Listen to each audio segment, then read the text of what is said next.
I'm Magda Tedder, the Literature and Judaic Studies here at Fordham University, and it is really my great pleasure to welcome you to Fordham and to this series, which is a joint adventure between the YIVO Institute for Jewish Research and Columbia Institute for Israel and Jewish Studies. And it was, the idea was born out of, last year in November when the initial reports and law on the so-called Holocaust law was passed, and we thought that it would be really good to have a series of lectures that would bring in the history, Jewish history in Poland and Polish history from the Polish historiography perspective together in the same room. And this was built on the series that we have at Fordham, the In Dialogue series, that was initiated a few years ago as a way for scholars to talk about the same topic from different perspectives. And we started with Jews in medieval art, and then we had an event on the parting of ways of Christianity and Judaism. And last year we ventured into, again, more current topics of current interest, and it was an In Dialogue series on the Israeli-Palestinian conflict. And this year, a joint effort with YIVO and Columbia on the very important topic on Polish-Jewish relations. This is the second part. As you can see here, the two upcoming parts next semester will be on February 21st, which will be hosted at Columbia, and then on May 5th, a symposium on so at Columbia on World War II, and then the symposium on the post-war era at the YIVO Institute for Jewish Research on May 5th. I also want to flag an event and an initiative that Fordham is collaborating on. It's a book club in Jewish studies we just started this year, and that's a collaborative effort of Fordham Jewish Studies program and the CUNY Graduate Center, CUNY Graduate Center for Jewish Studies, and the New York Public Library. And we will bring to you books that we think are very good to read, but books by academics we think are important, and to draw your attention to them. And then we will meet with the authors and have a conversation with the author. So the first of those is, and if you need more information, you can email me at jewishstudies@fordham.edu, is on December 4th, and that will be Lisa Leff's fantastic book, The Archive Thief, on Zosha Tchaikovsky's adventures in the archives and the writing of Jewish history. So I hope you'll join us for that. So without further ado, I would like to introduce our speakers. I'll introduce them together, and then they will take the stand here, and then we'll, after they finish, we'll open up for discussion. Each will speak for about 35 minutes or so. So our first speaker will be Samuel Kassow, and I'm sorry, I brought both the Charles H. Northam Professor of History at Trinity College, who is recognized as one of the world's leading scholars on the Holocaust and the Jews of Poland. Professor Kassow was born in 1946 in a DP camp in Stuttgart, Germany, and grew up speaking Yiddish. Kassow attended the London School of Economics and Princeton University, where he earned PhD in 1976 with a study about students and professors in Tsarist Russia. He's widely known for his 2007 book, Who Will Write Our History? Emanuel Ringelblum, the Warsaw Ghetto, and the Oyneg Shabes Archive, which is just finished going to be released as a film? Has been released just recently as a film. He was elected a fellow of the American Academy of Jewish Research, and has won numerous awards and has lectured widely, and I'm sure doesn't need introduction to many of you who come to YIVO events. Our second speaker is Paul Brykczyński, who holds an MA in political science from the University of Toronto and a PhD in history from the University of Michigan. And his interests include nationalism, anti-Semitism, and radical politics in Eastern Europe and beyond. His first book, Primed for Violence, Murder, Anti-Semitism, and Democratic Politics in Interwar Poland, won the Kulczycki Book Prize in Polish Studies.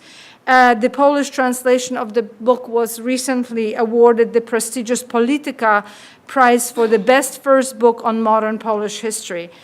Paul Brykczyński has published numerous articles on topics including nationalism, comparative history, and the relationship between religions and politics in Eastern Europe and the Middle East.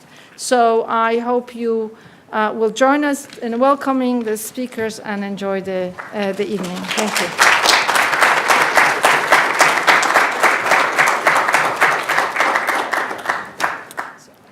So I want to start tonight with a picture of the new Poland Museum, History of Polish Jews in Warsaw, that I worked on for many years.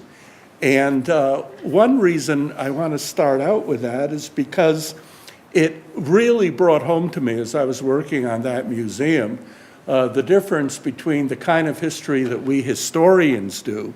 We like nuance, we like footnotes, we like on the one hand, on the other hand, however, and the kind of history that you need to present to the public, whether it's in a museum or whether it's in a film. And that turns history into haiku.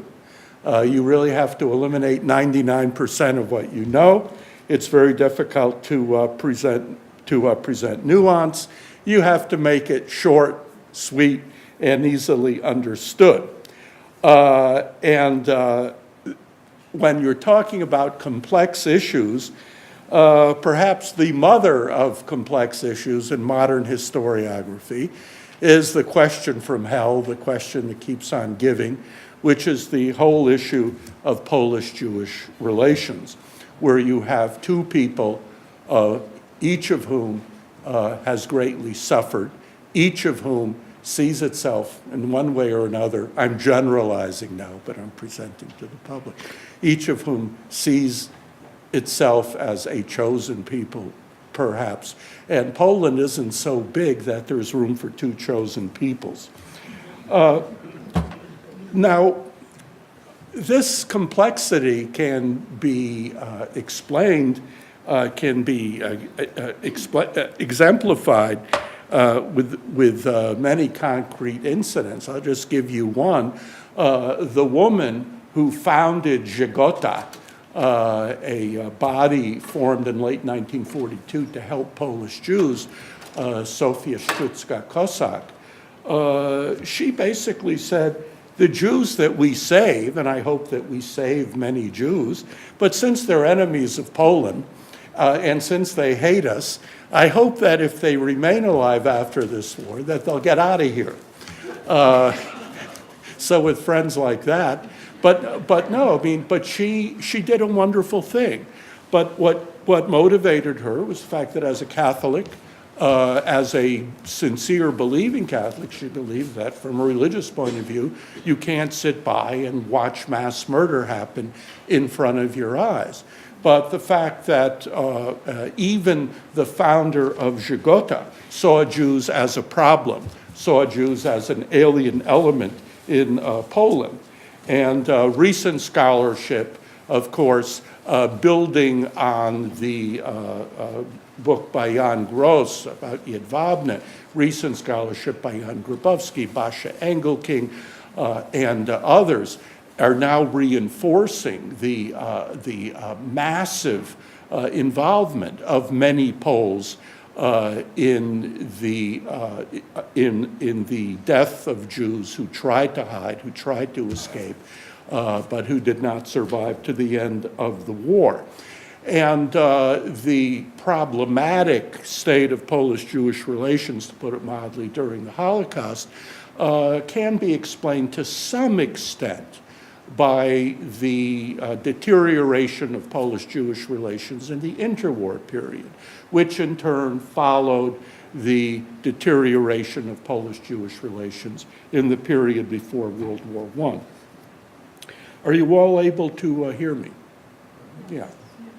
You want me to talk louder? Okay.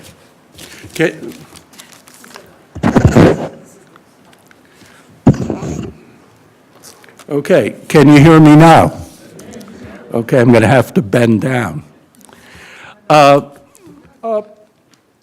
When Poland regained its independence, it immediately found itself in a series of destructive wars, which in turn followed World War I, which was fought on Polish territory, and which shattered that country's infrastructure and economy. And all throughout the interwar period, the Polish economy never really recovered from the effects of World War I. There were okay years, there were bad years, but Poland never really enjoyed economic prosperity. And that goes a long way towards explaining, that's one reason, to account for the fact that Polish-Jewish relations in the interwar period never really improved. While the war in Europe ended in 1918, for the Poles, conflict did not end until 1921. The Poles fought all of their neighbors. They fought the Germans for Posen, they fought the Czechs for Teschen, they fought the Ukrainians for Lvov, they fought the Lithuanians for Vilnius, they fought the Soviets in a very bitter war that they almost lost in 1920. And in all these conflicts, a very poisonous dynamic happened where it became easy and natural for Poles to accuse Jews of siding with their enemies. And it was during these conflicts that you had a series of very nasty pogroms. A pogrom in Lvov, a pogrom in Vilna, a massacre of Jewish leaders in Pinsk. These pogroms were not condoned by the central government.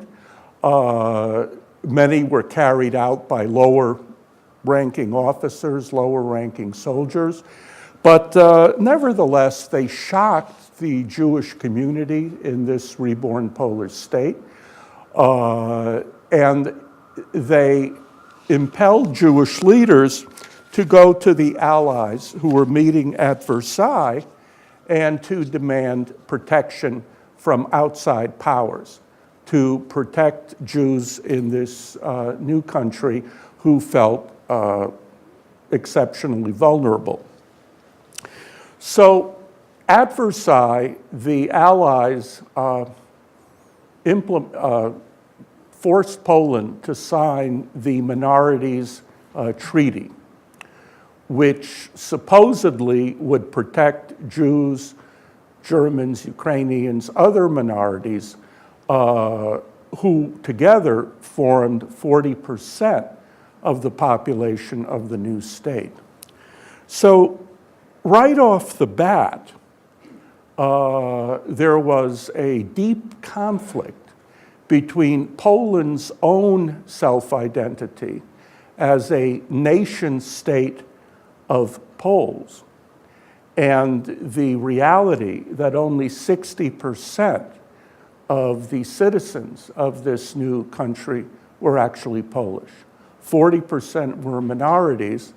All these minorities found themselves in a problematic relationship with the Polish government. And in fact, the Minorities Treaty, for which the Poles blamed the Jews, did very little to protect the Jewish population, but it came to be used by the Germans and the Ukrainians to undermine Poland in the League of Nations. And this, of course, furnished another pretext for Poles to accuse Jews of being a disloyal element and undermining the state. In 1921, these wars came to an end, and Poland entered a period of tentative stabilization.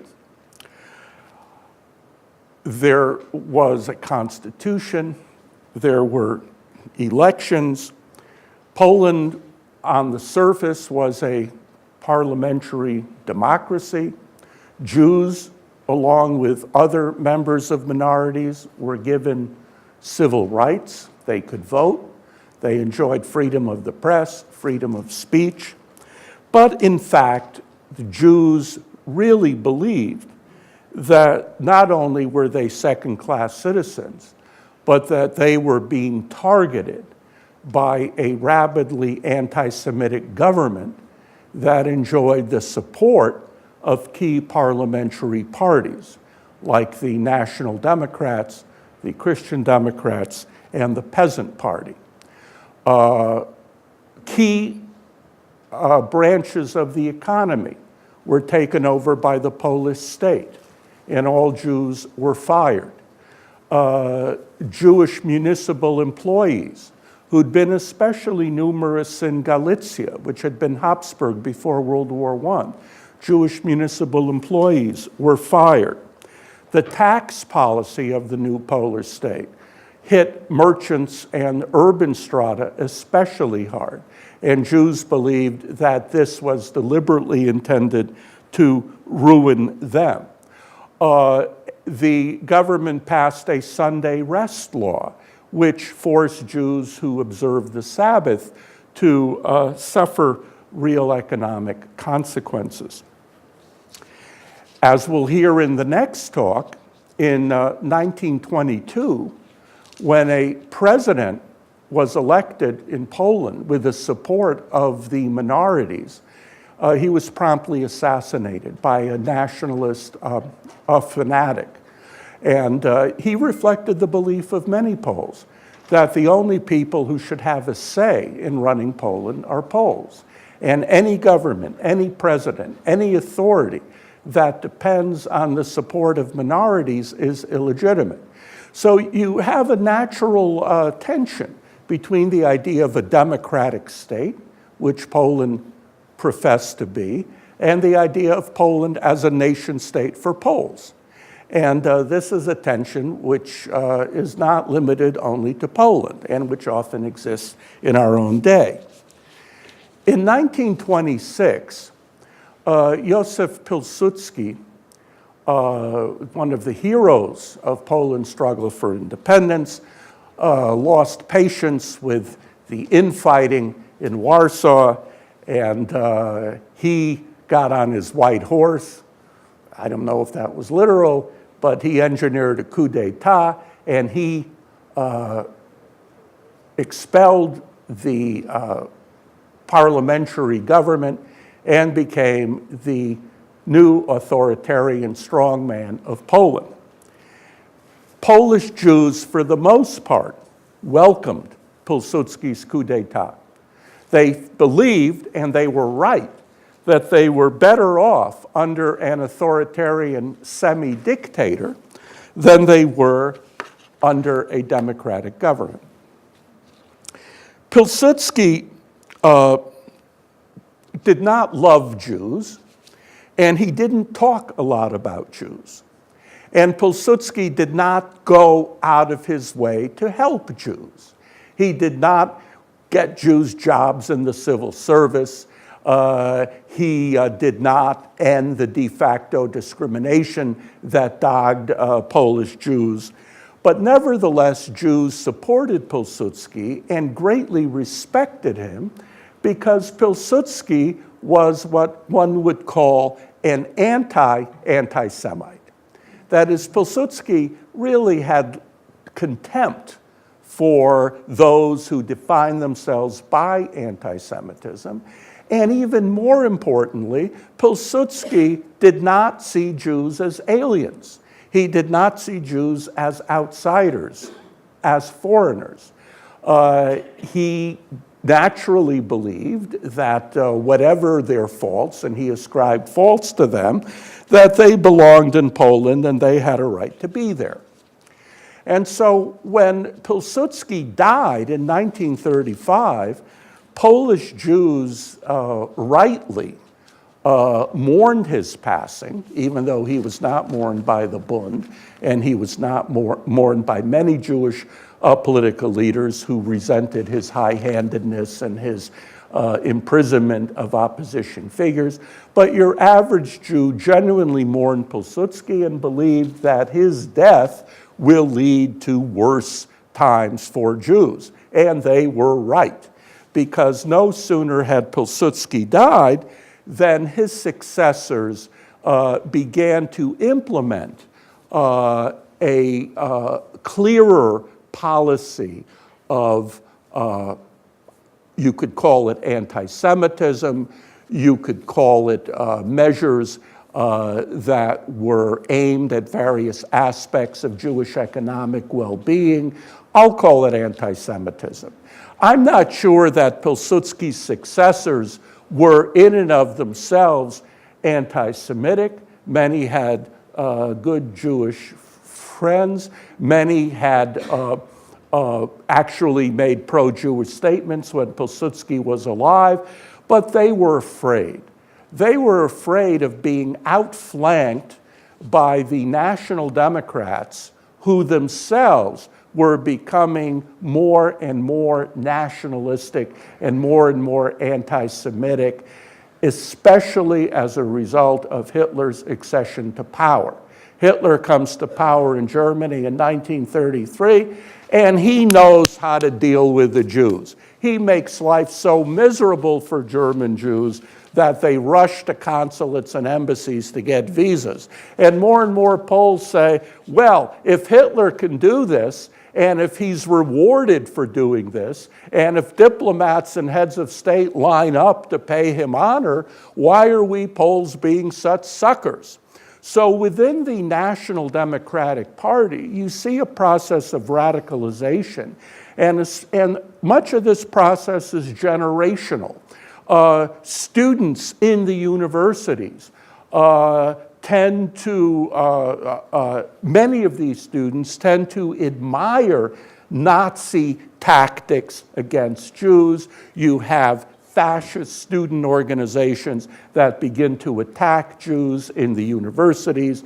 Jews are even killed in order to preserve some semblance of academic life. The universities institute ghetto benches where Jewish students are forced to sit. Jewish students, rather than sit in these humiliating benches, stand. They're then attacked. Some professors protest against this anti-Semitic violence in the universities. Others are silent. By and large, the universities become hotbeds of anti-Jewish violence. Just parenthetically speaking, national democracy became a powerful movement in Poland before World War I. Its main ideologue was Roman Dmowski. And what Dmowski basically said was that we're not just partitioned, we're not just occupied by the Russians, the Habsburgs, and the Germans.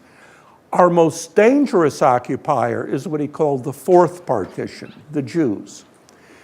We Poles can never build a modern country unless we have our own middle class. And we will never have our own middle class unless we eliminate the Jews from our life. And tellingly and importantly, Dmowski stressed that a Jew cannot be a Pole. A German, a Swede, a Frenchman, after many generations in Poland, can be a Pole. Even a Ukrainian or a Belarusian can become a Pole, but a Jew can't be a Pole. This idea of the centrality of the Jew, this idea of the Jew as the major other defining Polish identity, which Joanna Michlik has written about, this goes a long way towards explaining why in the modern period Poland failed to develop the equivalent of a stable, liberal, democratic movement, why Poland failed, for the most part, to develop an idea of civic Polishness, of civic identity. The Jewish problem weighed heavily on the development of Polish political thought, on the development of Polish political life, and after Pilsudski dies, this national democratic ideology becomes more and more central in key sectors of Polish society. Pilsudski's successors began to restrict ritual slaughter. They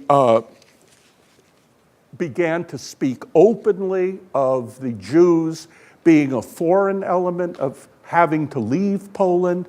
When one of the leaders of post-Pilsudski Poland formed a political organization to back the government, he pointedly excluded Jews. And this assault on the Jewish status in Poland was punctuated by a wave of pogroms, anti-Jewish riots in Pszytyk, in Minsk Mazowiecki, in Brześć. The government opposed these pogroms, the government opposed the violence, but the prime minister of the country said, we oppose violence, but economic struggle against Jews, of course, that's okay. And this spreading boycott, which gained strength in the late 1930s, it also gained the approval of the Catholic Church. The Polish Catholic Church became a major promoter of Polish anti-Semitism. Again, the church condemned violence. The church condemned Nazi racism. In the eyes of the church, a Jew who became a Catholic was a Catholic and not a Jew, but in fact, the church played a decidedly negative role in this issue of the Jews finding a stable place in Polish society. Now, what could the Jews do? How could they defend themselves? They were only 10% of the population, only. That's a lot. When Hitler came to power in Germany, the Jews were 0.7%. The Jews were 10%, but they were more than half the urban population in many parts of eastern Poland. In Warsaw, they were a third of the population. They were a major part of the merchant class, a major part of the middle class, but they didn't have the numerical clout to really defend themselves using democratic means. And as I said before, any Jewish attempt at demanding civil rights and democratic rights was complicated by a steadily worsening economic situation, which meant that jobs were scarce, where the state was the best employer, and in a time of scarce jobs, many Poles believed it natural and understandable that Poles would get first dibs. So what could Jews do? One strategy was to fight through political struggle. And there were, I'd say, four major options that Jews tried. One option was Zionism. And Polish Zionism was especially strong politically between 1918 and 1926. Zionism in Poland was blessed with great leaders like Yitzhak Greenbaum, like Osia Szton. They were great speakers. They propagated the idea of Jewish self-respect, Jewish honor. We're not going to beg for our rights. We're going to demand our rights. Yitzhak Greenbaum decided that he could leverage Jewish power by making a deal with the other minorities, the Ukrainians, the Germans, the Belarusians, and those minorities together might actually mean something in the Polish parliament. That didn't end well, but at least he tried. Now, Zionism as a political strategy began to fail. It didn't fail all at once, but after Pilsudski comes to power, Parliament doesn't mean that much. And then when Great Britain begins to restrict Jewish immigration, Zionism looks more and more problematic to more and more Polish Jews. Or to give you another statistic, in 1938, when Britain really began the restrictions, there were only 4,000 Jews who emigrated to Palestine out of a Jewish population of 3.5 million. Polish Zionism had huge accomplishments. The total emigration of 100,000 Jews between 1919 and 1939. The Hebrew schools, the Tarbut system, which educated a whole generation of Jewish youth who knew Hebrew and knew Hebrew literature. Youth movements like HaShomer HaTzair and Dror, which produced leaders of the ghetto uprisings, like Mordechai Anilevich and Abba Kovner. But as a political strategy in Poland, it failed. Of course, no Jewish party had a chance of getting power, but the Zionists tried and failed to leverage Jewish presence in parliament into a meaningful political option. The next option was the Aguda, the Orthodox. The Aguda became a very strong party, especially under Pilsudski. This was an alliance of Hasidim led by the Ger Rebbe, Lithuanian rabbis led by Chaim Ozer Grodzinski. Pilsudski liked the Aguda because the Aguda didn't bang the table. And the Aguda didn't spout nonsense about the Jews are a national minority and they demand their rights. The Aguda said, we want to be treated like human beings, we want to be allowed to make a living, and of course we're totally loyal to you, to the Polish state. And under Pilsudski, the Aguda did quite well. They were helped to gain control of Jewish communal boards. The Polish government encouraged the building of the Lublin yeshiva, and the Aguda flourished, the Beis Yaakov schools for girls, a network of religious schools which enrolled hundreds of thousands of Jewish kids. But after Pilsudski died in 1935, the Aguda too got a slap in the face. As a reward for its loyalty to Poland, Pilsudski's successors passed a law limiting ritual slaughter. They suddenly decided that one of the great problems facing Poland was not Germany and not Russia and not the bad economy, but whether cattle suffered unduly when they were being slaughtered. And the Aguda was humiliated. Then there was communism. This idea of the Żydo Komuna, that the Jews and the communists are like this one nefarious movement aimed at destroying Poland. This became a staple of Polish anti-Semitism. And the communists are all Jews and the Jews are all communists. Well, what's amazing about the Jewish relationship to communism is how few Jews supported the Polish Communist Party. Because while Jews in Poland were kept out of the officer corps, were having a harder and harder time getting into the universities. Across the border in the Soviet Union, there were Jewish engineers, Jewish doctors, Jewish scientists, Jewish generals. And yet in the one election where we can gauge the level of Jewish support for communism, it was about 5%. So 40% of the Polish Communist Party was Jewish, but very, very few Jews were communists. And the crowning blow came in 1938 when Stalin dissolved the Polish Communist Party, and that was basically it until the war began. And that left the Bund. On the eve of World War II, the Bund became by far the strongest party among Polish Jews. And this is, by the way, Jewish soldiers who volunteered to fight for Polish independence, and they were fighting the Soviets, and then in 1920, Polish General Sosnkowski decided that they were potential Bolshevik spies, and he had them taken out of the army and put in a camp at Jablona, a real humiliation. These are Jewish election posters. These are Jewish delegates to the first Polish parliament. And these are riots outside Warsaw University. This is a pogrom in Minsk Mazowiecki in 1936. And this is a Bundist election poster. And what does this election poster say? Dort wo wir leben, dort ist unser Land. Where we live, that's our country. Why did the Jews come to support the Bund on the eve of World War II? And this was support in a big way. Of the 20 council seats on the Warsaw City Council that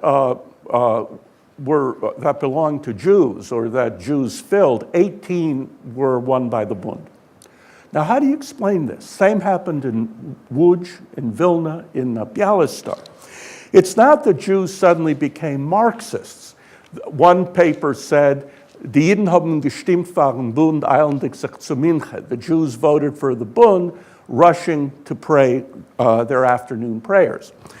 But they voted for the Bund because the Bund told the Jews, we must defend our right to live here.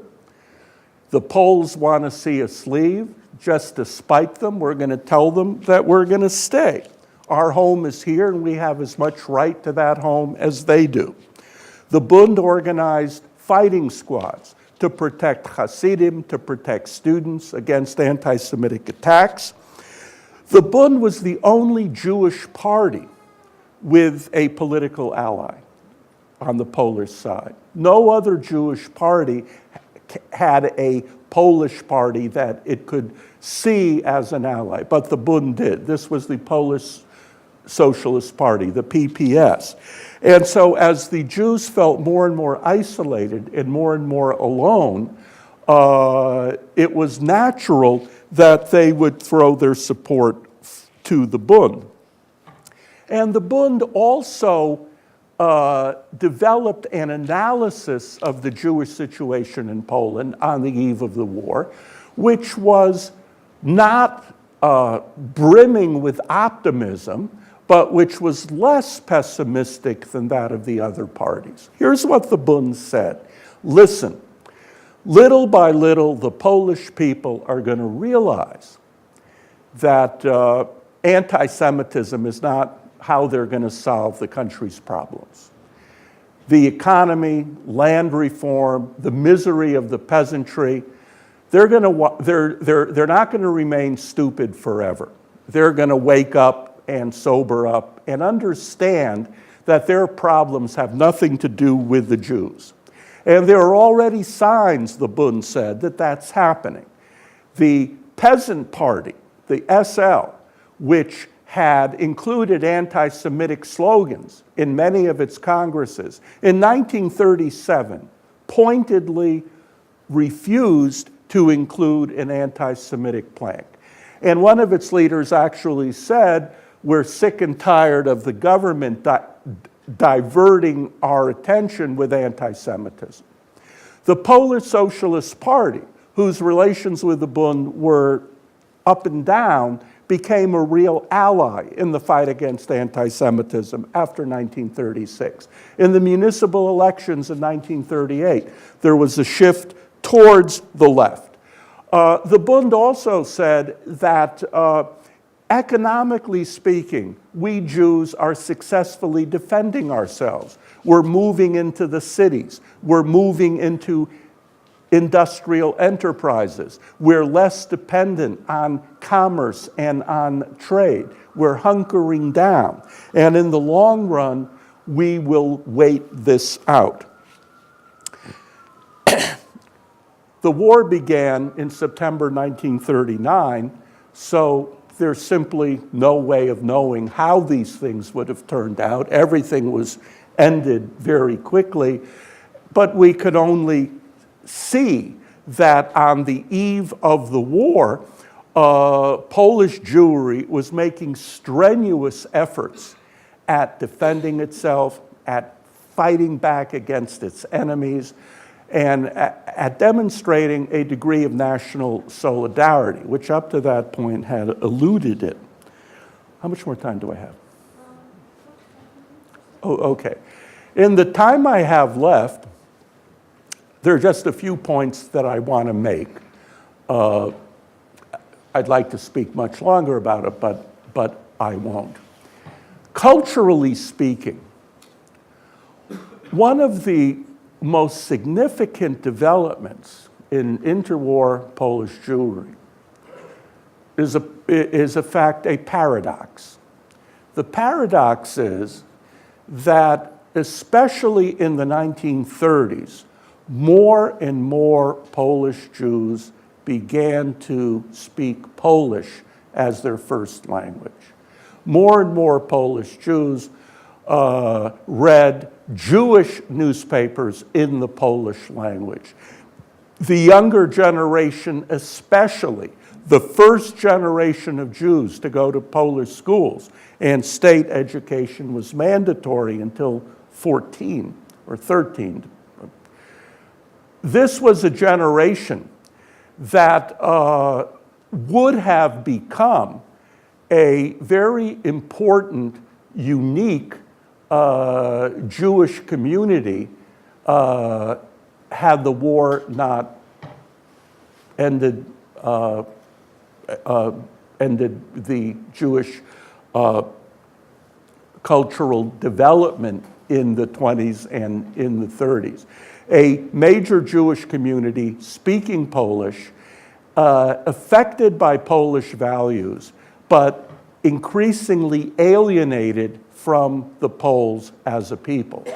Cultural assimilation, de facto assimilation, is developing very rapidly, while ideological assimilation, the idea that we are Poles of the Mosaic persuasion, this practically collapsed. And another striking fact is that while members of the older generation might have had Polish friends, might have still interacted socially with Poles, in the younger generation, there was less and less social interaction. The Polish Scouts did not take Jews. The Jewish youth movements became not just a source of belonging and dignity for an entire generation of Jewish kids who were told they were pariahs, but these Jewish youth movements gave Jewish young people a sense of belonging, and paradoxically, especially in the Zionist Jewish youth movements, you had a kind of a recycling of Polish values into a Jewish youth culture. The values of devotion to your country, the values of heroism, of dignity, of courage, values which were so important in Polish culture entered the Jewish ideological mainstream, especially by way of these youth movements. The last thing I want to say is that this growing Polonization did not mean that Yiddish and Hebrew were on the way out.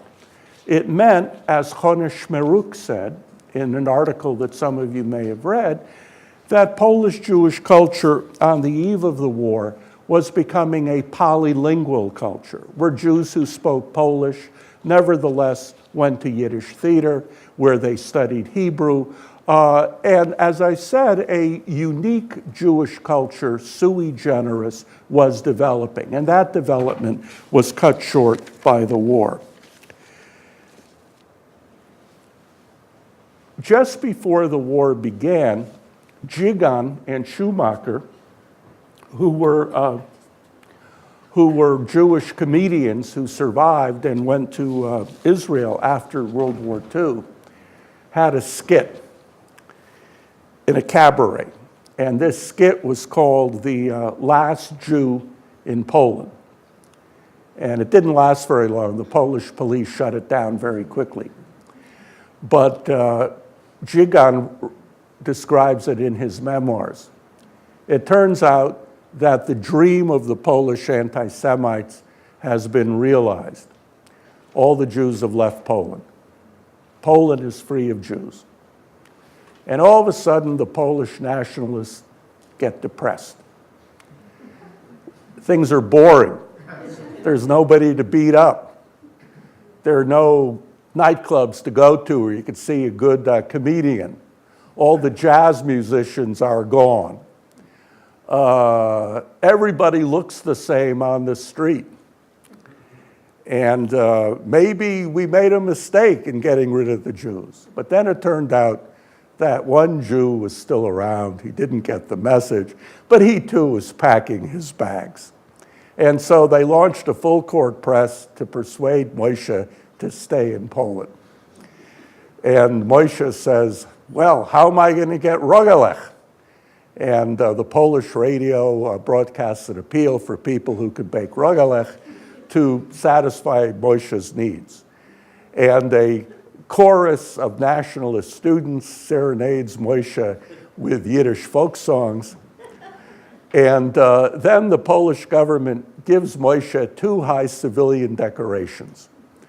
And Jigan puts each of these decorations on each side of his posterior, and then he turns his back to the audience, makes a deep bow as the searchlights focus on each of the Polish decorations hanging from his posterior. And then the skit is over. It was quickly shut down by the police, but it showed that even in 1939, Polish Jews were hunkering down. They were not giving up.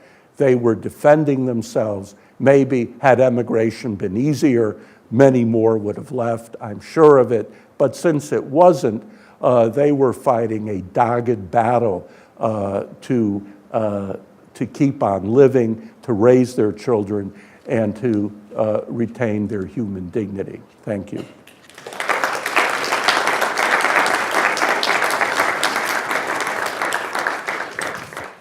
Okay, can you guys hear me? I haven't never used this thing before, so is it working? Yeah?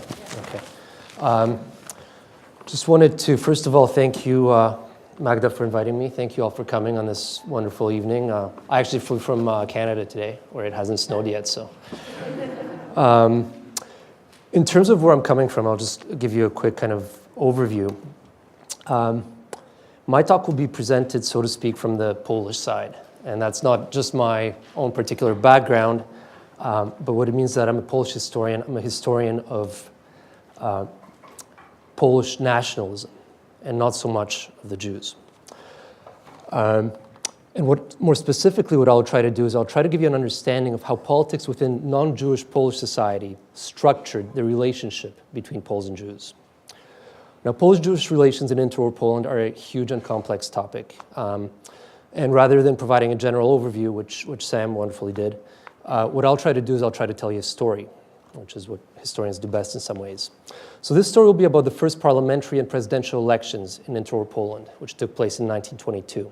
It will be a story about a Polish Catholic nobleman who was elected to the presidency, promptly labeled a Jewish stooge by a large part of the Polish electorate, and ultimately murdered for the crime of having been elected by the Jews. I hope that this story will provide you not only with a sort of snapshot of Polish-Jewish relations from the Polish side in the interwar period, but also show how specific events and specific decisions made by specific people played a pivotal role in shaping relations between Jews and non-Jews in Poland. In this case, unfortunately, it was for the worst. So let's start from the beginning. Why were the 1922 elections so important? So this is a map of Europe in 1914. This is 1919. As you see, Poland only appears there. And I think it's very easy to forget that in 1922 or 1918, no one really knew quite what Poland would be. This country appears, and it didn't even have these borders until after the Polish-Soviet War of 1920. And what kind of country is it? I mean, it's a multi-ethnic country, we know that. It's got some 3 million Jews, some 4 to 5 million Ukrainians, Belarusians, Germans, Russians, Czechs. It's also a country forged from pieces of 3 different empires. It's a country with tremendous social problems, where serfdom is still a living memory, and huge income inequalities exist. It's a country ravaged by war, as Sam also said. And not only is it just recovering from World War I, but it continues to fight against the Soviets, the Ukrainians, Lithuanians, Germans, even the Czechs. And it's a country that's plagued by violence, where pogroms are but one manifestation of violence by hungry peasants and marauding soldiers. So the thing is, nobody really knows what kind of country it's going to be. It's just coming into being. Is it going to be socialist or capitalist? Is it going to be a federation or a unitary state? What will be the relationship between nationality and ethnicity in this new state? What will be the relationship between nationality and religion? Who will be considered a Pole? Could you be a Pole and a Jew at the same time? I mean, we kind of know how these questions turned out later, but at the time when Poland was coming into being, these were all open questions. So in fact, the shape of the state, which is just coming into being in the early 1920s, is being actively contested by different political forces in Polish society. And I think to really understand Polish-Jewish relations and how they developed through the interwar period, you have to understand the contest that was taking place within Polish society. So I will simplify this a little bit because obviously it's always more complex than you can tell in half an hour, but really you had 2 great ideas of what Poland would be or what Poland should be. And Sam touched on these, but I'll flesh it out a little bit more. So this is Roman Dmowski. He's the founder, chief political theorist, and leader of the National Democrats. He's also the creator of modern Polish anti-Semitism. I assume most of you are familiar with the National Democrats, or NDEX, which was the kind of Polish short form for them. And they're basically synonymous with anti-Semitism. And that's one of those rare historical moments where a cliche is basically true. Dmowski was a biologist by training. He saw history as an evolutionary stage on which social organisms or nations battled and competed for survival. The Poles were just one of such biologically defined organisms which struggled against others. And the Poles, Dmowski thought, were in a very bad place in this struggle. Now, this was not only a bad place because they had been ruled by the Russians and Germans for the past 115 years, but even worse from Dmowski's perspective, because the most important class in modern society, the middle class, had been taken out of Polish hands. As Dmowski saw it, the Poles were basically a nation of peasants and nobles. The middle class, engineers, lawyers, doctors, scientists, businessmen, basically everyone who ensured success in the modern world had been taken out of Polish hands by the Jews. For Dmowski, this was a critical problem, and he believed that the Poles had to take back their rightful place at the helm of their society in one way or another. So on the eve of Polish independence, I think it's fair to say that the National Democrats were the biggest and best organized political party in Poland. But they were not the ones who actually seized power. This was partly because they sort of developed a policy of cooperating with the Russians and neglected to develop their own military force. So when Poland became independent, power in the country was seized by this guy. Sam also touched on him. This is Yusuf Pisky. So where Dmowski believed in a modern, sort of biologically defined Polish nation, Piłsudski took his bearings from the legacy of the old Polish-Lithuanian Commonwealth. This was a kind of early modern state where you had Poles, Lithuanians, Belarusians, Ukrainians, Jews coexisting in a sort of symbiosis. It was far from perfect, but it worked better than a lot of other states did at the time. And I don't mean to idealize it, but it represented a very different model for what Poland should be than the model that Dmowski believed in. So Piłsudski grew up in these kind of multi-ethnic Polish-Lithuanian borderlands where he knew a lot of Belarusians, a lot of Lithuanians, a lot of Jews. And he went out of his way, especially in his early years, he kind of became jaded later, but to make this vision of a Polish-led multi-ethnic Commonwealth attractive to all these groups. Back in the early 1900s, when he created the Polish Socialist Party, he was the founder of the Polish Socialist Party, he went out of his way to get all the pamphlets that the Polish Socialist Party put out translated into Yiddish, which was, given the sort of Tsarist censorship, this was a really big chore, and he went out of his way to do it in order to win Jewish workers over for the Polish Socialist Party. Now, this led to a sort of conflict with the Bund that there's a fantastic book by Joshua Zimmerman that talks about it. But the point, I think, is that it was a very different vision of Poland that he represented. I don't want to idealize it. Some people said that it was a smokescreen for Polish imperialism. There was a little bit of that too, for sure. But he also, as Sam said, he rejected anti-Semitism. He may have some ideas about the Jews, but he was definitely against anti-Semitism. He held it in contempt. And he believed that Jews should not only be full citizens of Poland, but that Poland should go out of its way to make itself an attractive homeland for Jews, as for Ukrainians, Lithuanians, and so on. So in 1918, Piłsudski was universally accepted as the dictator or head of state of Poland. No one else really had any military experience. No one else was really ready to fill the political vacuum that existed in the country. But Piłsudski was not a tyrant. And the state he wanted to build was a democratic one. So as early as 1919, he organized elections to a constitutional assembly. Well, these elections were partial and imperfect because they were held in a country that was still embroiled in various wars. But by 1922, the situation, the border, the violence had more or less stabilized. New, free, fair, and complete elections were about to be held. First for the parliament, which is called the Sejm, and then for the presidency. These elections were seen by everyone in Poland as setting the blueprint for the future of the Polish Republic. What kind of a state would it be? Who would get to make it in their image? The National Democrats or the followers of Piłsudski? So the way the elections worked, and this is a bit tedious but important, and you'll see why, is that the elections for parliament would be held on November 5th, 1922, and then the presidential election would not be held until December 9th. So there was a month between them. And the president would not be chosen by popular vote, but by the National Assembly, which was a combination of the two houses of parliament. The National Democrats actually wanted it that way so that it would make it less likely for Piłsudski to be elected, because they thought he'd be more likely to be elected in a popular vote. So, again, to simplify things a little bit, but these elections were basically contested by 4 sort of big political groupings, even though in reality there were literally dozens of parties. The first one was the followers of Piłsudski, and these were divided into a number of centrist and sort of center-left parties, of which the most important were the Polish Socialist Party and this radical peasant party called Liberation. The second one was another peasant party, which was led by this guy, Vicente Witos. The party was called Piazz, and was kind of a non-ideological, socially conservative party that was mainly concerned with peasant issues and land reform. And it was a party whose worldview was still coming into being, and which was in a way being contested between the followers of Piłsudski and the National Democrats. The next party was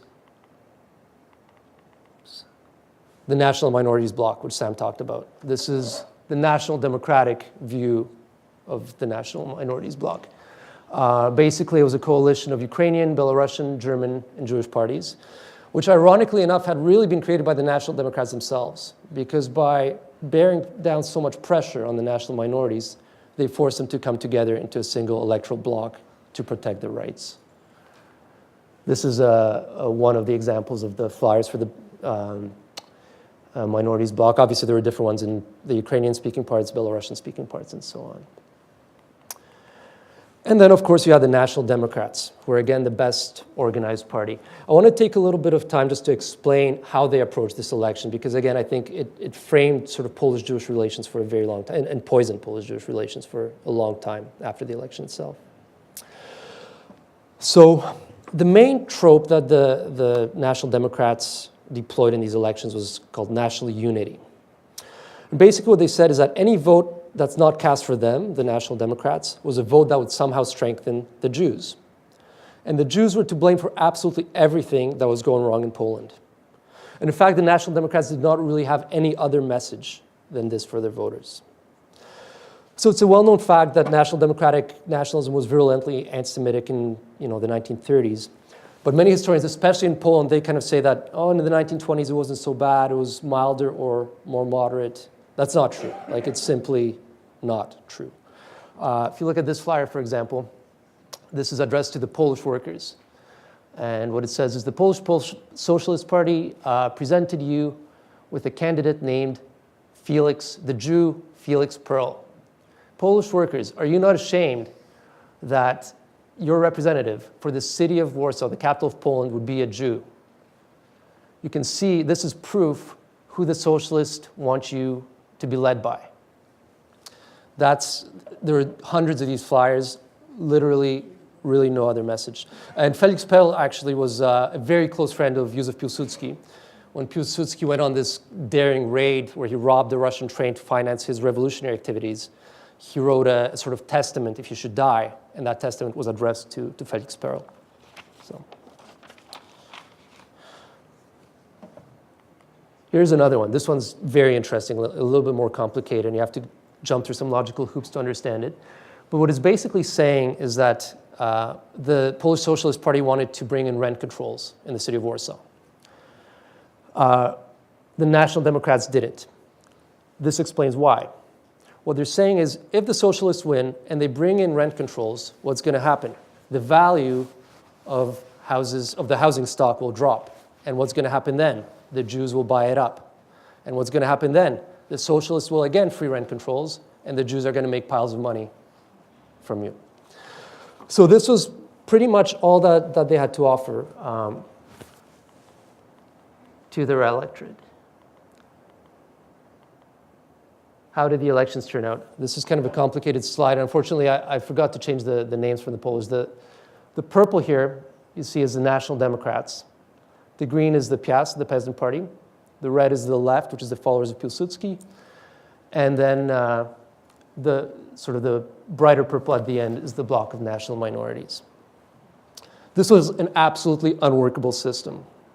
The National Democrats could only work with Piazz. They would never work with the national minorities or with the left. The national minorities and the left, on the other hand, could not work together without Piazz. Everything hinged on Piazz. And because the parliament was so split, the presidential election became extremely important, because that would really set the tone of who would rule Poland.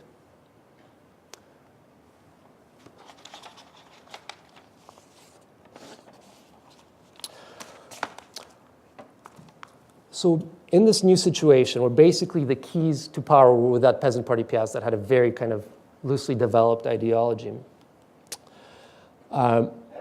this situation appeared to play right into the national democratic myth that the Jews were planning to take over Poland, because the left could only rule Poland with the aid of the national minorities bloc.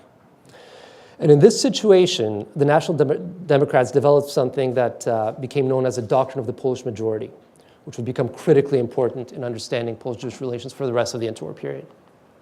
So this is it. I'll read it out. This is as it was presented in Gazeta Warszawska, sort of one of the main National Democratic newspapers. Let no one imagine that anyone but the Polish nation itself has the constitutional power to bestow the presidency.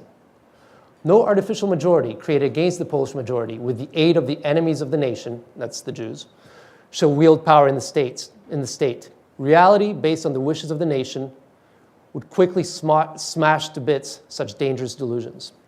So what this is really saying is that only ethnic Poles have the right to rule Poland.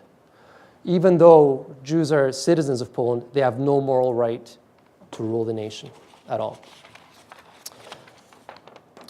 And in practice, what this amounted to was bringing an inordinate amount of pressure to bear on Piast, this peasant party. They had the keys to siding either with the left and the Jews or with national democracy. This is a cartoon from the same newspaper, and it's basically, this is Yitzhak Grunbaum, the Zionist leader. He's shown here. This is a very kind of traditional Polish mythical setting. He's the devil at the crossroads. This is called the temptation of Vitos. He's whispering in the peasant leader's ear, and this is a kind of naive, silly Polish peasant, and the Jew is trying to get him to side with the enemies of the nation. Here's another one. Here again, it's Grunbaum. He's holding the chain, and Vitos is a kind of dancing bear who's being controlled by the Jews, with Ukrainians kind of playing second fiddle as Vitos is tricked into acting against the interests of the Polish nation. Okay, so some of you might say, well, there's not that much surprising here, like Polish anti-Semitism again. But there is an important dimension that I'd like to stress. Because at this point in the election, the followers of Piłsudski and the left very forcefully pushed back against this view and against the doctrine of the Polish majority. And to be sure, there were important differences between the Polish left and the bloc of national minorities. Politicians certainly didn't like Yitzhak Grunbaum. They thought he was abrasive. They didn't like the National Minorities Treaty. They saw it as disloyal. And in general, even the most progressive Poles had little sympathy for Zionism. Rather, what they wanted was the sort of Poland's Jewish population to become like the American Jews, where they assimilate, acculturate, and become Jews in religion only, not in nationality.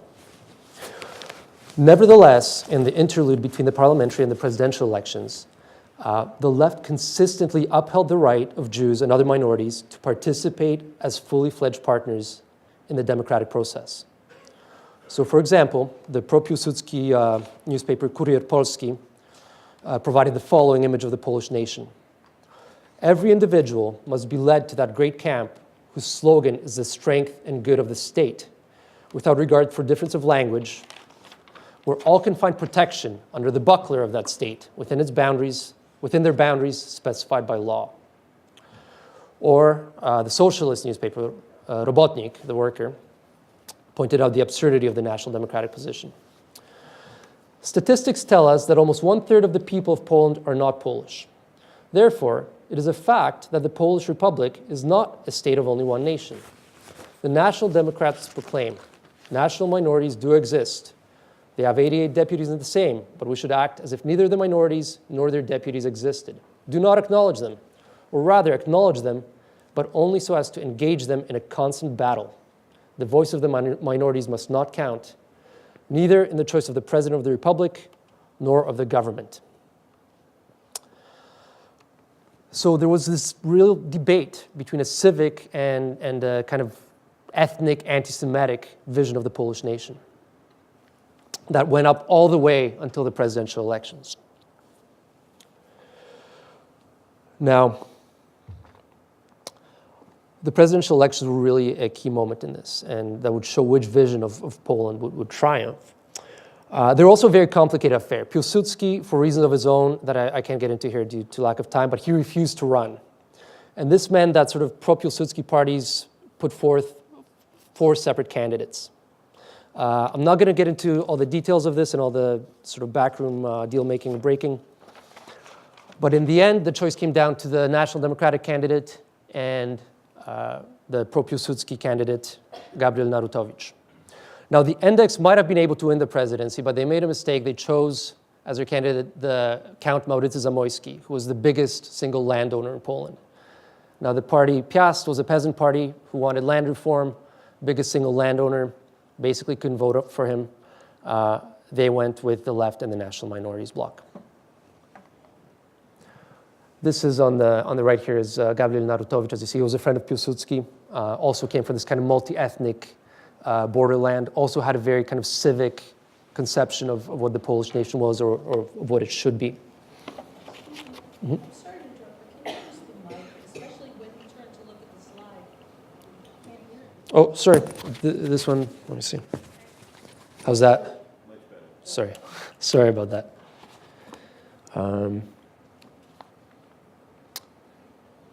Okay. So on December 9th, on the eve of the election, a large crowd of youths, mostly students, were gathered in front of the Parliament building to await the announcement of the results. And when the victory of Narutowicz was announced, as the sort of national democratic newspaper Gazeta Warszawska wrote with glee, from the breasts of the youth, a spontaneous call went forth. We don't want this kind of president. We don't know him. Down with the Jews. And this chant echoed through the streets of Warsaw, and spontaneously a march was formed. By the next day, the city was plastered with flyers urging a showdown, quote unquote, with the Jews. National democratic leaders such as Father Kazimierz Lutosławski urged the protesters on. Right-wing high school and university students rampaged through the streets, breaking windows, hunting for Jews, as the National Democratic newspapers called it, and beating up any passers-by with quote-unquote Semitic features all over the city.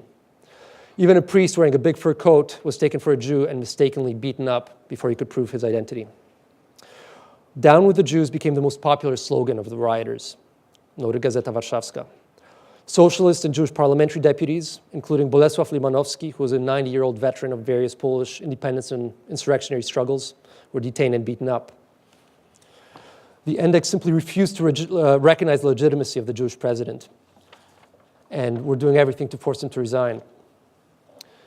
General Haller, who was sort of the top right-wing military leader, not nearly the stature of Piłsudski, but was seen as the best alternative to Piłsudski, made a speech encouraging the rioters, and they chanted, "Long live our leader."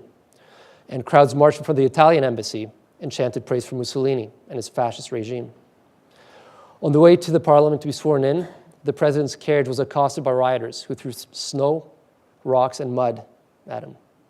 For 2 days, the city of Warsaw was convulsed by an orgy of anti-Semitic violence. And this is police lining up during the riots.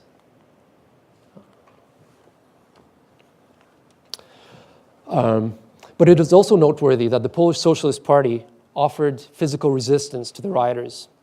The Three Crosses Square, where the epicenter of the National Democratic demonstrations took place, a pitched battle, including gunfire, took place between workers loyal to the Socialist Party and National Democratic students.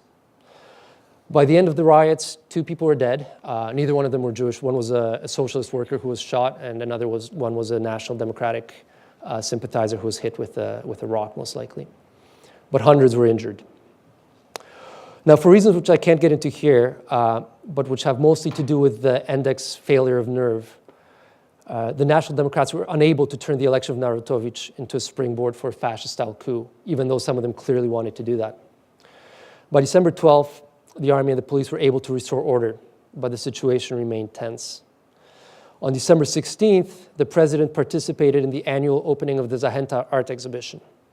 Shortly after entering the building, as he was examining a painting, he was approached from the back by a painter named Eligiusz Niewiadomski. Niewiadomski pulled out a pistol and fired 3 shots into the president's back. He was dead within minutes. The killer made no attempt to escape. He waited for police to arrive. His goal, as he later explained, was to free Poland from Jewish slavery.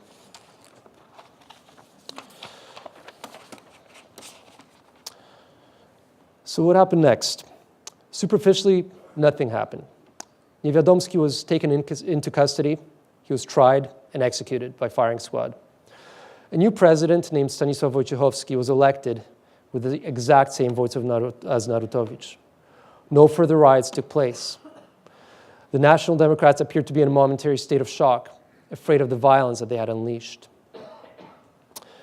And indeed, that's how Polish historians today generally view this whole episode. They see it as having very little impact. And that's how some of the contemporaries saw it as well. So for example, the Zionist leader, Apolinary Hartglas, wrote the following: "The president of Poland fell, but along with him fell the National Democrats, who revealed to the world their true disgusting faces. The idea of the civic state will step over the dead body of the National Democrats and continue to flourish."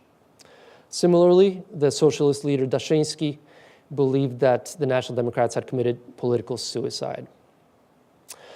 But unfortunately, this story is more complicated and more sinister.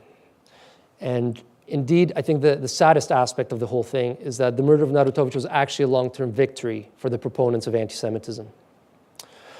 So let's start with the murderer, Niewiadomski. At first, the National Democrats did their very best to disassociate themselves from him. But within weeks, they recovered from this momentary setback and fully claimed him as their own. So this is what Adolf Nowaczyński, who was a kind of National Democratic literary theorist, wrote. "Niewiadomski was just, idealistic, sensitive, but hard on himself and ready for sacrifice. The deed for which he suffered a terrible punishment was a catastrophe. Nonetheless, the spirit which he showed at that moment cannot but provoke admiration for its strength and capacity for sacrifice. Even lukewarm patriots must marvel at his psychic state, in which the interest of the individual was fully subordinated to the higher psyche of the nation.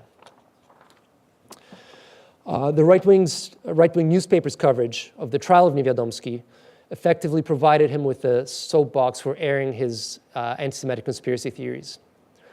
His last words, in which he accused Piłsudski of creating, quote-unquote, Judeo-Poland, were reprinted in full in the newspapers, while the speeches of the prosecutors were only briefly summarized. After his execution, he became the object of a veritable cult. His tomb was always adorned with flowers. Grab a picture of that. That's Niewiadomski right here. That's his grave. This is the man who killed the first president of the Republic of Poland. While priests regularly held masses in his honor and had to be dissuaded from doing so by special instructions from the episcopate. What is more surprising, however, is the long-term effect that the murder had on the left. And I think the saddest thing is that instead of using it as a kind of using it to really condemn and forcefully tackle the role of anti-Semitism in the public domain, the left instead chose to capitulate to the proponents of anti-Semitism. And while it didn't quite embrace anti-Semitism, it certainly muted its criticism. So for example, if you read sort of left-wing and pro-Piłsudski newspapers from this time, from after the assassination, it's almost impossible to tell that it was the Jewish community which bore the brunt of the attacks by the right-wing students. And in fact, to learn about that, you really have to go either to Jewish newspapers or to the right-wing newspapers, which were actually quite proud of this and sort of talked about it openly. Likewise, in all the commemorative literature about Narutowicz, which appeared over the next few years, the role of the Bloc and of the Jews in his election was entirely skipped over or played down. And direct challenges attacking the doctrine of the Polish majority, or this idea that only Poles can rule, ethnic Poles can rule Poland, which really proliferated before the election of the president, virtually disappeared from left-wing papers after his death, even as the right continued to hammer its point home.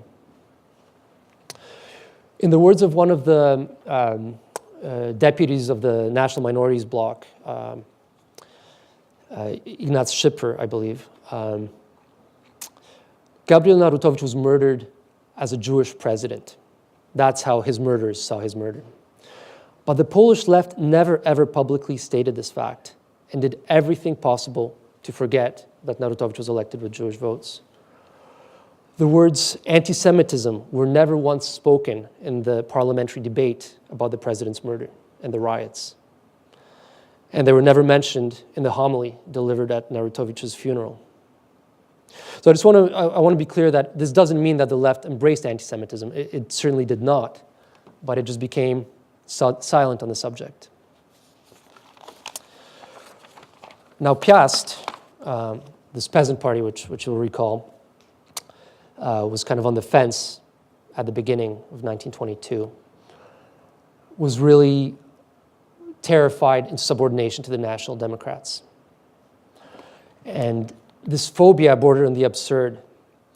So, for example, one moderate Piazz politician, the speaker of the Sejm, actually tried to persuade the bloc of minorities not to vote for the Piazz candidate for the presidency when the successor of Narutowicz was being elected, because he didn't want the new president of Poland to have the sort of odium of having been elected by Jewish votes. Piazz refused to assign public funds for a commemorative plaque for Narutowicz in the Sejm. And on May 23, 1923, just over 6 months after Narutowicz was murdered, Wincenty Witos, the leader of Piazz, joined the National Democrats in a new coalition, which was called the Government of the Polish Majority. In other words, it embodied the principles in the name of which Narutowicz had been murdered. In short, there was no place for Jews in Polish political or social life. This is the government of the Polish majority. You can see Witos standing there in the middle. feeling quite pleased with himself. So, in the end, it's a story that's somewhat depressing. The national democratic discourse of anti-Semitic nationalism emerged out of this crisis and out of this murder with increased power. The violence employed by the National Democrats may have been counterproductive in the short term, but in the long term, it seemed to have effectively bullied the left-wing and centrist parties into accepting the idea that only a Polish majority could legitimately rule Poland. The message to the country's Jewish community was clear: stay away from Polish politics. And it was largely silently accepted for the remainder of the interwar period by both Poles and Jews. And this continued even after Piłsudski's coup d'etat, when his followers came to power and could have tried to introduce a more civic conception of the Polish nation. So, how am I doing for time? Okay, perfect. So, I hope that, even though this was a story, I hope it tells a bigger picture of Polish-Jewish relations in the interwar period. And at the end, I'd just like to summarize a few conclusions that I've reached as I did research on this sad story. So first, I think it's important to say that Poland, as the story illustrates and its aftermath illustrates, Poland was a very anti-Semitic country. And the most important political party in Poland was firmly committed to anti-Semitism, and anti-Semitism was its very central plank. In fact, it had very little else to offer. It didn't talk about economics, didn't talk about much else other than hatred of the Jews. And I think it's important that Polish historiography finally embraces this. The second kind of bigger point to take away from this, I think, is that to understand anti-Semitism, you really don't have to look at what the Jews were doing or not doing, right? You have to look at the anti-Semites themselves. Anti-Semitism was an ideology that was developed at the end of the 19th century, but it was deployed and transformed in response to specific events within non-Jewish Polish society. But I also want to stress something else that gets forgotten and sometimes not mentioned. While there was a very strong anti-Semitic current in Poland, there also was a very important and very strong current of opposition to anti-Semitic nationalism in interwar Poland, especially in the early years. While Piłsudski and his followers may fall short, if we measure them by a sort of contemporary, measuring stick, they offered a form of Polish patriotism that was inclusive and welcoming to national minorities, including the Jews. And I think it's important to remember that. And finally, I think it's important to remember that the struggle between the proponents of anti-Semitism and the proponents of inclusive patriotism was dynamic. Events such as the murder of Narutowicz not only illustrated this struggle, or were not only the result of this struggle, but they influenced the future development of this debate. And active choices were made by Polish politicians. Again, I don't have time to get into this too much, but I think a lot of the Piazz politicians, a lot of the sort of left-wing pro-Piłsudski politicians, they made an active choice after Narutowicz was murdered. They could have said, let's use this opportunity to condemn anti-Semitism. Let's make that point in the public sphere. They didn't. They made the calculation that it's easier, maybe safer, or maybe it's the only way to rule Poland, is to be quiet on the subject of anti-Semitism. But that was a choice that was made at that time, and that choice continued to structure Polish-Jewish relations for the remainder of the interwar period. Thank you.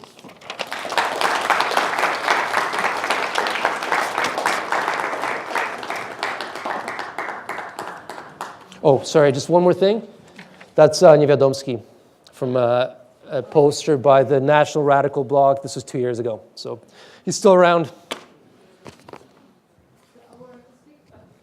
Speakers will take questions, but I just want to say that the readings that we shared cover and illustrate many of the points that were raised and discussed, so I encourage you to at your leisure, to read it. Okay, yeah. I was hoping that you would provide some historical context to this and to understand how these people are thinking and what their political machinations are.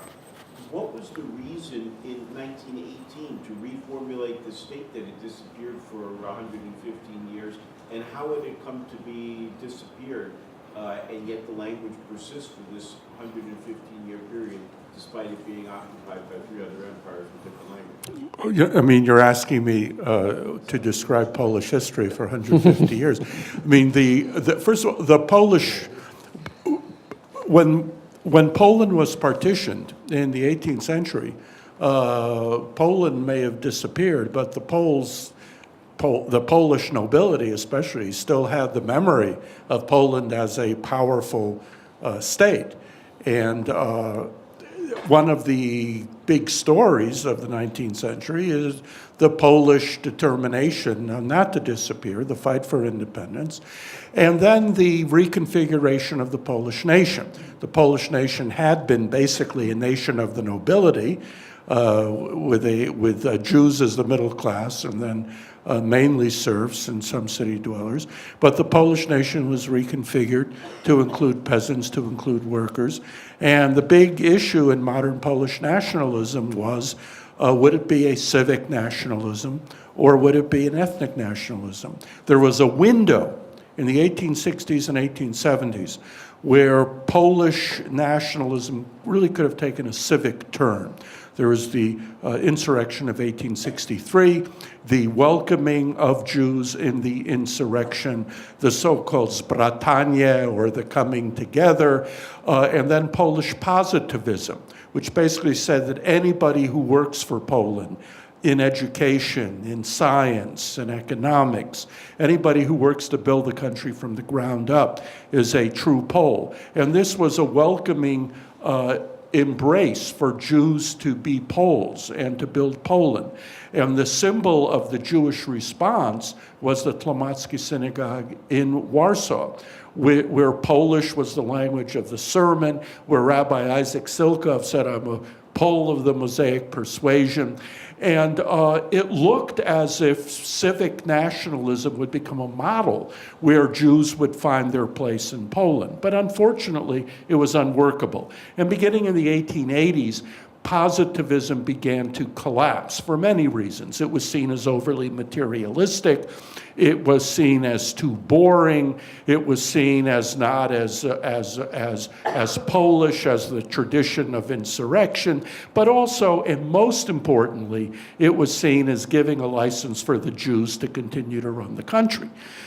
Because in so many cities, Jews were a majority. So if you had one man, one vote, if you had democratic elections for city councils, many Polish cities would be run by a Jewish majority. So to make a long story very short, Dmowski won out. Dmowski was not the only political theorist. There were others. He had opposition. But by World War I, Dmowski's national democracy was the most dynamic political trend. And as we just heard, his main message was the Jews are responsible for Poland's troubles. And this development of Polish nationalism was kind of based to some degree on an othering of the Jews. Even the Germans, even the Ukrainians, as I said before, you could be a German, and if you spoke Polish and if you served in the Polish army, your son or your grandson would be accepted as a Pole. Ukrainian, the same thing. In 1938 or 1939, a Catholic priest was slapped by a Polish nationalist student because he was of Jewish origin. I mean, once a Jew, always a Jew in the eyes of many of these people. We'll just go this direction so that I don't lose the... Both of you were enormously informative. I have two very quick questions, Dr. Brykczyński. Sure.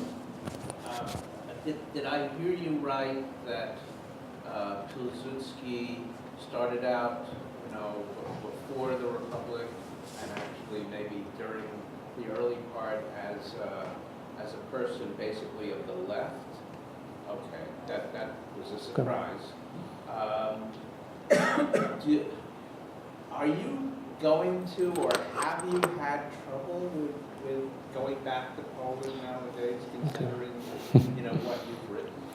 Okay, so just to repeat the questions, I don't know if everybody heard them, but one was Piłsudski a man of the left at the beginning of his career, and the second one was whether I've had trouble going back to Poland with what I've written. So the first question, yeah, Piłsudski, he's a fascinating figure. He's actually the creator of the Polish Socialist Party. So he was eminently a man of the left. And his kind of synthesis of Polish patriotism and socialism was as follows. He believed that Poland had always stood for liberty. It doesn't seem obvious to everybody, but that was the kind of tradition of 19th century Polish nationalism and the insurrectionary movement. And he believed that the way to bring liberty to this area that used to be occupied by the Polish-Lithuanian Commonwealth was through the emancipation of its peoples from Russian and German rule and through the economic introduction of socialism. And he basically persisted in this until the early 1910s. He was the main leader of the 1905 revolution in Poland. He led the Polish Socialist Party through that. Later, he kind of accentuated the national independence side of it more than the socialism side of it. But having said that, he was definitely initially a man of the left. And even in the early sort of interwar period, he was seen as a man of the left. The Polish Socialist Party loved him. This radical peasant liberation party loved him. All the national minorities supported him. And even though later he became a dictator, he still became a dictator against the right wing. So he became a kind of civic-minded dictator. Now, as for the second question, have I had trouble in Poland going back? I haven't been back yet, but the book's been translated into Polish, and I'm actually amazed that it won the Polityka Prize, which is kind of one of the biggest prizes for history. And I have yet to read like a bad review from Poland, which amazes me because I was kind of scared. But no, on the left side of the political spectrum, it's been very well received, and the right has been silent. So, still waiting for the for the big one. Here, and then I'm curious about the significance of the name of the Piazz party, because I recognize the name Piazz as the first Polish royal house. Yeah. So. The idea behind that, and it's an interesting question actually. So the Polish nation, as Sam mentioned, was traditionally a nation of the nobility, right? You had this noble class that really carried the kind of national consciousness from this early modern Polish-Lithuanian Commonwealth to the Second Republic of the interwar years. And Piłsudski was he was a noble himself, and he was very much in that tradition. Even though he espoused socialism, he was an elitist, and he had this noble consciousness, right? Piast, the idea of Piast was the idea of going back to the roots, going back to this kind of mythical peasant king of early Poland. And it was an emancipatory peasant movement. So that's where that name played in, and it's quite significant. And okay, there's two over there, and then I'll have to. Okay. It seems to me that there have been only one or two passing references to the church. And to me, that the church would have been the most powerful institution in interwar Poland. It was everywhere. It pervaded every aspect of society and was a constant source of anti-Jewish vilification. There was a book a couple of years ago by James Carroll, an ex-priest, called Constantine's Sword. In it, he quotes extensively from a message delivered by the Catholic primate. The primate excoriated the Jews and attributed to them nearly every responsibility, and they were behind every problem in Polish society. And then Carroll goes on to say, he called for every possible measure against the Jews except their elimination. And then he adds, but if you read between the lines. Now, how bad would Polish anti-Semitism have been at this period were it not for the constant stream of anti-Jewishness which came from the Catholic Church? Well, I think I said in my talk that the church played a very major role in anti-Semitism in the interwar period. But it's a little bit more complicated, which is that, yes, it played an important role in anti-Semitism. Father Maximilian Kolbe, who became a saint, who gave his life in Auschwitz for another prisoner and was sainted by Pope John Paul, he was the editor of a very anti-Semitic newspaper before the war. There was the famous pastoral letter of 1936 saying Jews are responsible for materialism and pornography and contaminating the morals of Polish students, but there are also good Jews, and but don't beat them.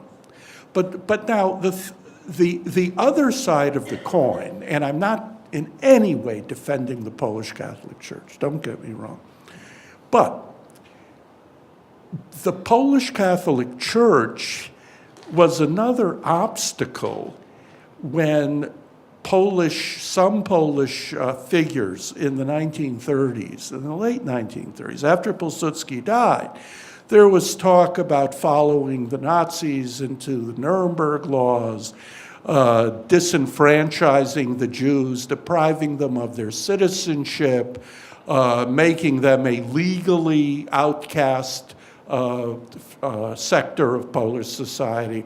And one of the major obstacles to taking that step was the consciousness that this racial direction would totally violate Catholic doctrine. The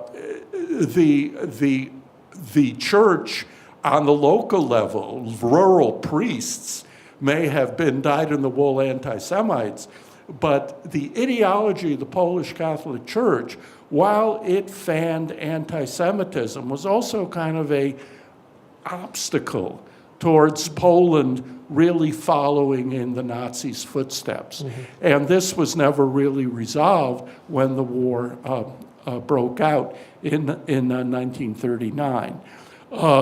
And again, for what it's worth, which sometimes isn't a lot, the church did condemn violence. The only thing that I would add is that, for example, Muskie, who I think really was the kind of creator of modern anti-Semitism, he wasn't very religious. And in fact, his anti-Semitism was based on social Darwinism. And it was, I would say, a harder anti-Semitism than the one offered by the church. So certainly the church was anti-Semitic, but there were breaks in some of its teaching that as Sam said, that prevented it from going too far. So we have a question there, and then I wanted to thank both of you, first of all, for delivering such an excellent presentation. It was very enlightening. I personally have been involved in lots of Polish-Jewish dialogue on social media this past year. And what I found is that on both sides, ignorance rules. What do you recommend that people do to educate people? How can we bring about reconciliation, even this terrific dialogue? Because all I hear and see on the news and social media, people I talk to are really extremists, although I've been successful whenever people say something factually wrong to get them correct. What do you recommend going forward? You want to take that? I must admit that I was going to Warsaw quite often between 2006, 2013, because I was the lead scholar on the Interwar gallery. And, I realize now that my take on Poland was as if I were a European constantly visiting San Francisco and thinking that was the United States. I think not just I, but other people, I think we overestimated the degree to which Poland had genuinely become a European liberal, open-minded society willing to look at its past. I was very, very taken aback by the election and then by the antics of the present Polish government. In terms of Polish-Jewish dialogue, right now we're not in a great place. We were in a better place 5 or 10 years ago. Anything you say is going to make people angry. All that, so I'll go ahead and make people angry. On the Jewish side, without giving 1 inch with reference to historical truth, including the scholarship of Jan Gross and Jan Grabowski and Basia Engelking, about the fact that even though Poles heroically fought the Germans, and even though, unlike Belgium and France, the anti-Semites largely were anti-German instead of collaborators, the fact is that Jews have to insist that Poles recognize the truth. In other words, you're entitled to your narrative of heroism and fighting for liberty and your love of country and your love of independence. We admire you for that. We grant you that. We recognize and we empathize with the fact that in the Polish uprising in 1944, you lost more people than the Japanese lost in Hiroshima and Nagasaki put together. In other words, on the one hand, Jews have to demand of Poles that they recognize the truth. On the other hand, Jews have to show Poles that they are making an effort to understand their history, that they're making an effort to understand what they went through, without in any way excusing anti-Semitism or Polish attempts to whitewash the truth. I think what's been lacking on the Jewish side has been a willingness to say, whatever's happened between us, at least we recognize what you people suffered. And we're not going to play games about who suffered more, but we recognize what you went through. On the Polish side, Poles have to understand that you can be a victim and be a perpetrator at the same time. That just because you're a heroic nation that valiantly fought to preserve your identity over the centuries, it doesn't mean that you're entitled to claim a spotless record towards every nation with whom you happened to live. So, just tell the truth. It's not that hard. Yeah, so I can answer that from the Polish side, and I'll answer it in a personal way because it's something that I went through. So I moved from Poland when I was 10 years old, ended up in Toronto in Canada, and then mostly by luck I ended up at a high school that was probably 60 to 70% Jewish. And I come from a very liberal sort of Polish family, but meeting the kids in high school and talking about history, I was like, are we talking about the same events here? Are we talking about the same World War II? Are we talking about the same country? Are we talking about the same Poland? And my initial reaction was, very defensive, and took me really decades to work through it and arrive at the understanding that I have now. And it was painful. It was a long and painful process.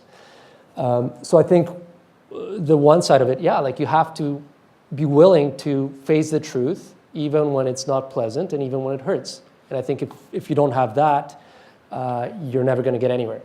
But at the same time, if there's something that I can say to, sort of quote unquote the Jewish side, or it's that it is a very painful process, right? And especially if you're growing up in Poland and going to Polish schools and learning Polish history through the Polish educational system, and all of a sudden someone comes in from, say the United States and tells you, no, this is all lies, like none of it is true. It is going to be painful, right? And I think it would be better if we understood that. And that's not an excuse, but it's something that will maybe help have a bit more gentleness in that dialogue. So I think we'll end on this note, because there is a reception there, and I'm afraid that the staff will see nobody's eating, and they'll pack it up. So we can continue over cookies